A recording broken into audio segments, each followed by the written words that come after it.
Bienvenidas to Latina Literati, the channel for Latinas and the Latina friendly. Today I'm so excited to share with you a very special tradition throughout Latin America. Today we're going to be talking about El Día de los Muertos. If you don't know what it is, there's lots of things to talk to you about, but in general it's a time of remembrance. It's a time of thinking about those who have gone before us, and specifically a way of bringing their images and the things that they loved closer to us through preparing an altar, un altar, and ofrendas, offerings, things that they loved, and that we, having their pictures and the things that they love present, really makes us feel that they have come closer to us and to come and visit us during this time of year. The original pre-colonial tradition occurred in the 9th month of the solar calendar, which is equivalent to what would now be August. And it was an entire month of remembrance, an entire month of preparing altars, of preparing ofrendas, of preparing celebrations to come together and remember the people that we love who are no longer with us. A very special time of year. In the Nahuatl-speaking areas of Mexico, the world from which they come to visit us is called Mictlan, and in the Mayan-speaking world, it was called Xibalbá, and it's the inframundo, the world from which our spirits return to visit our loved ones in this special time.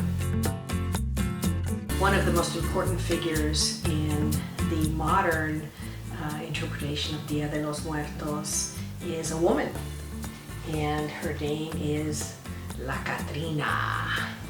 Now, La Catrina was actually drawn first in the early part of the 20th century by Guadalupe Posada. He was a printmaker and a very famous cartoonist. And in a society when many people couldn't read, cartoons were a way of imparting political satire. And so during the time before the Mexican Revolution, he's actually credited with bringing a lot of consciousness to the people about how the people who had more resources like to dress up like Europeans. And to be Catrina, or to be Catrin, means to be well dressed. And so La Catrina really means the well-dressed woman, but here she is wearing a fancy French hat, but she herself is represented as the traditional Aztec goddess of death. So that's the parody that we see in La Catrina. And when we celebrate and see people dressed up as La Catrina, what we're really saying is be yourself, because it doesn't matter who your family is, it doesn't matter what you possess in this world. In the end, we are destined for the same thing. And so this kind of dancing with the concept of the hereafter is a way of acceptance, it's a way of understanding, and it's a way of embracing life, to really enjoy it and understand that this is finite, and because it's finite, we need to enjoy it and never forget those who have gone before us. Other traditions including barriletes, which are kites that are used to send your intentions up to those who have departed already. And there's really beautiful traditions in different towns of Guatemala where huge kites, as big as houses, are made over the months coming up to the first 2 days in November, which are the traditional Catholic days of remembrance, All Souls Day, and then the souls of the children who have departed. It's quite interesting that in pre-Hispanic times, the way that you passed away was indicative of where you'd go. So if you died as a warrior defending your community, or if you died as a woman in childbirth, those people, no matter what they had done, went straight to the resting place. Everybody else had to kind of go to a waiting place of about 4 years and then have different tests so that they could go on to their final resting place. But with the coming of the European religions, you have an amalgamation of the two traditions. So strong was this, and such a need was there to remember those who are no longer with us, that this absolutely could not be stamped out by the colonizers. So really it's a time to celebrate our ancestors and celebrate where we come from and the beautiful culture that we belong to, and to share it with those around us so that they get a chance to also celebrate with us. So now I'm going to walk you through the altar that I'm going to be preparing in our home. And altars can be many different levels and styles. The traditional ones are either white or black. Mine is actually orange because I enjoy color. You can have 1 level, 2 levels, 3 levels, 4 levels. Usually the traditional ones are about 7 levels, and each level has a different significance. Some are for the religious, some are for the offerings, some are for the photos of family and friends of the loved ones that have gone on without us. And so I'm going to just be doing the basics with you today, and you can do whatever you'd like in your own home. It's just to give you some inspiration and to share with you what I'm doing this year in our home.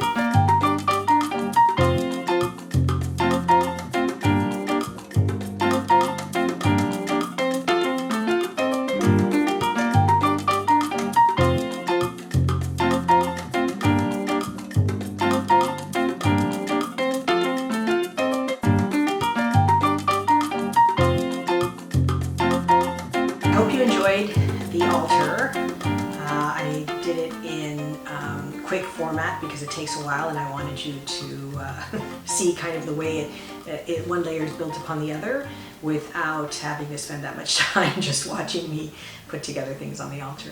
But now is, of course, my favorite part of every video, sharing with you some amazing books that I've read in the last month.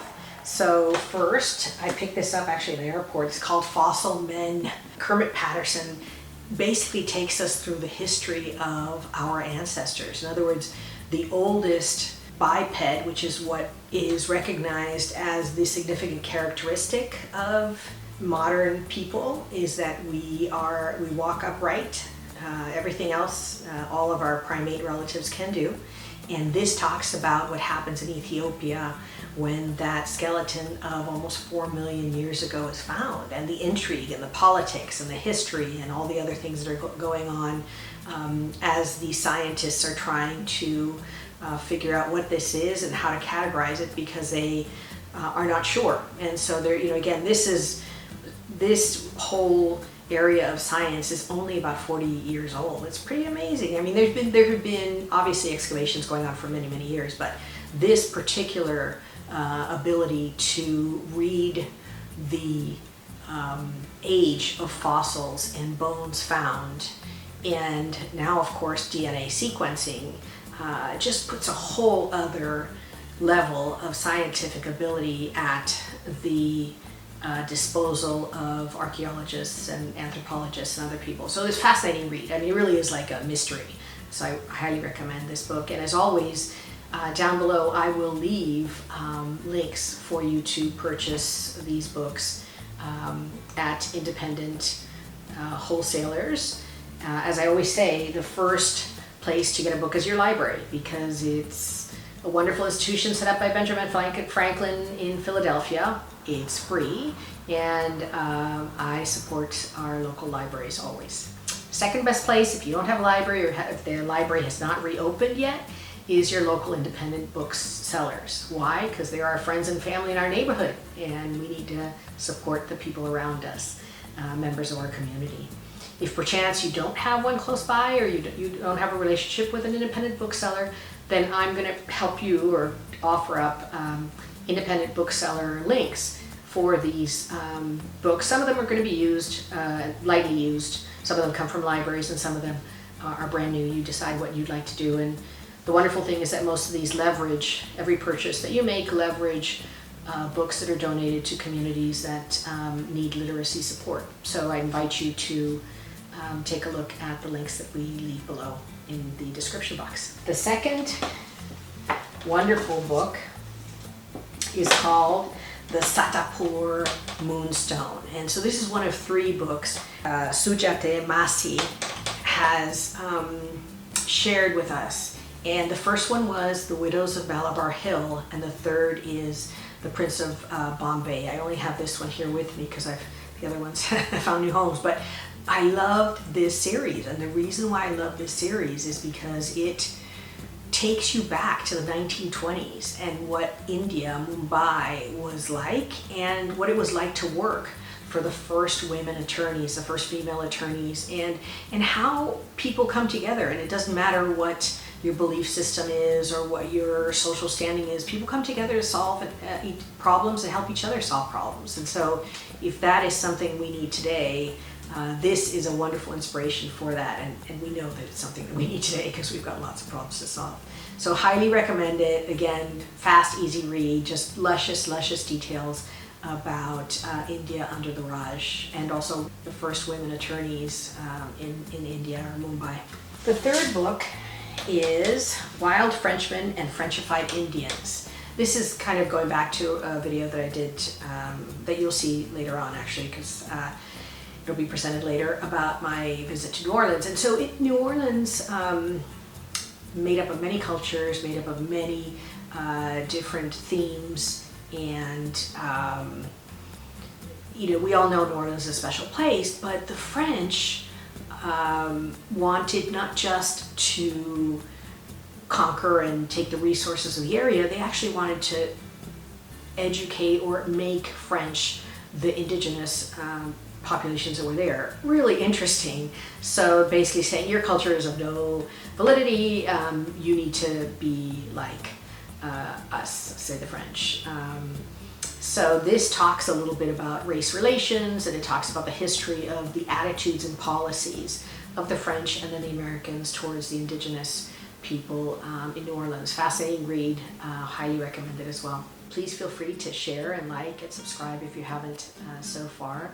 I would love to hear from you and let you know if there are specific topics that you'd like for me to broach in these videos. I look forward to seeing you in the next video soon.